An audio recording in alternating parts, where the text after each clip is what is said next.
Hi, this is KY here. Today I want to share with you a story of this mysterious object from the Anson. Yeah, somebody shared it with me on on Facebook, and so I started asking questions. And remember, this one good friend from Facebook from Unique, Tele He told me at first, it could have been a locomotive engine, but later on he found out it was really a boiler from a ship. And they posted me the news cutting. You know, it was during this time. They said it happened in 1896. Wow, this 120 years ago. When this ship known as SS Po Heng One. It had a crew of 12 and 86 passengers from Singapore to Teluk Intan. They came in the river, so Teluk Intan, and on the 15th. So they were at the corner of the river. So there was another ship coming in, the Nera. There's another ship carrying a 45 crew, SS Nera, bigger ship, and with 150 passengers. You just imagine, big steamers. And there was also another ship falling behind, SS Perth. There were 3 ships, just imagine.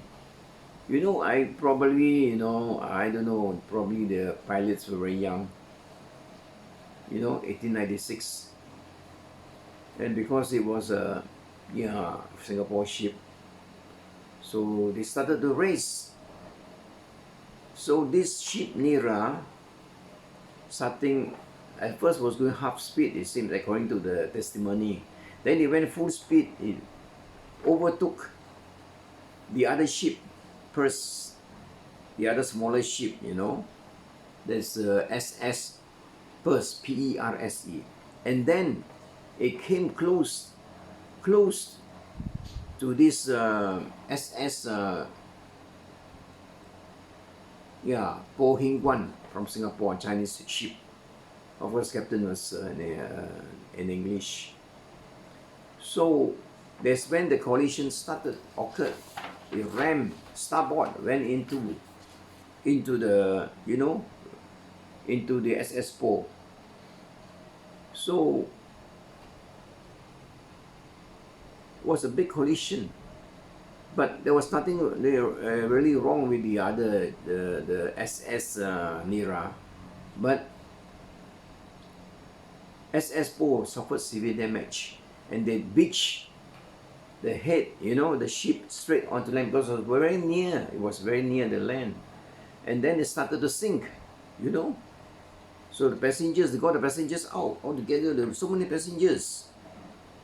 Really, how many passengers? 85 passengers, 86 passengers. They were all safe. Within 16 minutes, the thing sank. It slided back into the water and sank. That's what happened. So there's testimony, but it didn't mention anything about the boiler, being thrown off or what. I don't know. Probably they say it was because of that nasty accident, and this thing has been lying there for so many years, 120 years. But there was also another gentleman came on this Facebook, and he said, no, it's a boiler, but not from the accident, from the collision of these 2 ships. Actually, it was from, he said it was from, there were 2 ships at that time. Police ship from army, a police launch, sank after colliding with SS Canton. And this collision killed 3 people, killing the British dry court, his name, surveyor, it was written, and a Chinese engineer and a local man. 3 died. The ship sank, but it was a distance away. But somehow, later on, the boat, the ship was salvaged and dragged to Teleanson. But during the process, they could have left, the boiler in Teleanson, because this boiler is not far from town. It's only 500 meters away from the old jetty. That means the ship arrived. Was salvaged, was pulled back to town, to the city there, to Teleanson. But over the years, they may have cannibalized and scrap out, the launch, into it may have gone into the scrapyard, leaving only this alone. Probably it was like that, according to what he said. Of course, there are many other stories about what it really is, or what, some say it was probably a submarine, because it was probably a one-man sub by a Japanese when before the World War II. He was in one of the sub, to recce the place with his binoculars and photograph camera. So there were a lot of people, Japanese here before the war, doing all kinds of trade, and they were taking pictures before. That's why they were able to come and invade in the country within a couple of months. That was another story. There on this, and then there was a story. There was this cruise. They had a different story. They said the cruise, they bring people around. They say it is a locomotive, but I doubt it's a locomotive. It is a boiler in a locomotive perhaps, but not a train head. I don't think so. It doesn't look like a train head, but it does look like a locomotive that burn coal, because there's a hole you can put in coal to burn. Probably it is a steam, but created by steam from the burning of coal. It could be part of the train. But we check history, there was no train around, along the coast in Teleanson. Probably, in the 60s, 50s is Generata Estate. You have oil palm, you have a lot of rails, trains, small trains. Those are small trains, but I've checked. I don't know if the boiler. They have boilers also, but they are all not near the river.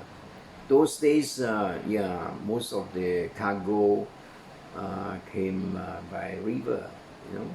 They use waterways. So it's not surprising that this thing could have been the result of that accident. But at the same time, also some have also mentioned, like the other friend who said this could have been a pontoon. What's a pontoon? The pontoon, that raised platform. So in the wharf area, I've been there before. There are pontoons. There were pontoons look like this, 4 or 5, with the support. They may be iron, but they're airtight, so they float. So they support a platform, and the ships will be docking in there. So until now, we're still not very sure. It's a boiler of sort, but from a boat maybe, but not from a train. From a boat. Of course, there are many other theories, and people say that why. Well, I say also, but why should this thing be left here? The tourist department, why not should haul it up and then decide what it is, and live in display for people to see, because this is part of our heritage. It's Teleanson history. It's so important. It is fortunate that there was no accident. You know what I mean, because this object could only be seen at low tide, but when the tide comes in, it's covered. What happens if a ship were to come by, and then ram into it? It will cause an accident. So what yeah, they should have a marker, you know, a marker or a buoy next to it, or some light, you know, to say that this is. Otherwise, you know, it will be quite dangerous. It's been there like, for 100 old years, but people have been coming, tourists have been coming. But I think by and by this thing will be cannibalized, because I see people climbing on it, you know, taking pictures, you know, and tearing away those things. Right? I think it's we shouldn't be doing these things.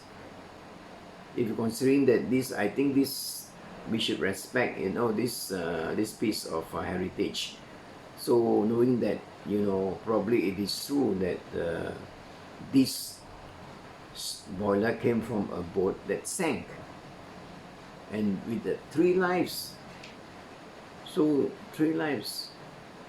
The 3 people have died because, yeah, and then their spirit should be around here, and then I think we should respect, you know.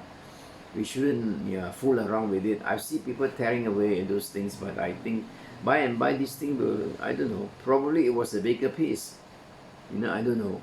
We have seen ropes, you know, tying to it, people try to yank it away. So I think the tourists should, yeah, should intervene, and then maybe, you know, get some contractor to haul it out. I think it's a beautiful piece of history. Beautiful piece of history. And then, yeah, Kalensan need this kind of heritage. It's our heritage. There's so many other things we can show. But it's been lying there, but it is just imagine it's been there for 120 years. I don't see any rust. Probably because it's exposed also to the, it is not really underwater all the time, you know, it's exposed and then it's underwater, because tide comes in and out very fast in Kalansan. We say every 6 hours. So you see it, you don't. You see it, you don't. So it's exposed. Probably the underside is rusty, you know, the one embedded in the sand. It is very, it's shallow. These people can really walk on it, you know. It's about 5 feet. 4 feet, you know, that kind of thing when the tide is down. So it's in town. It's just behind the bank. Check it out. So this is a piece of history, heritage, that we should, I think we should bring it up, you know, and place it somewhere, like where they place the cannons. This is just, you know, it is our rich heritage. Oh, okay. Thank you for listening. We're waiting for more comments. Bye bye.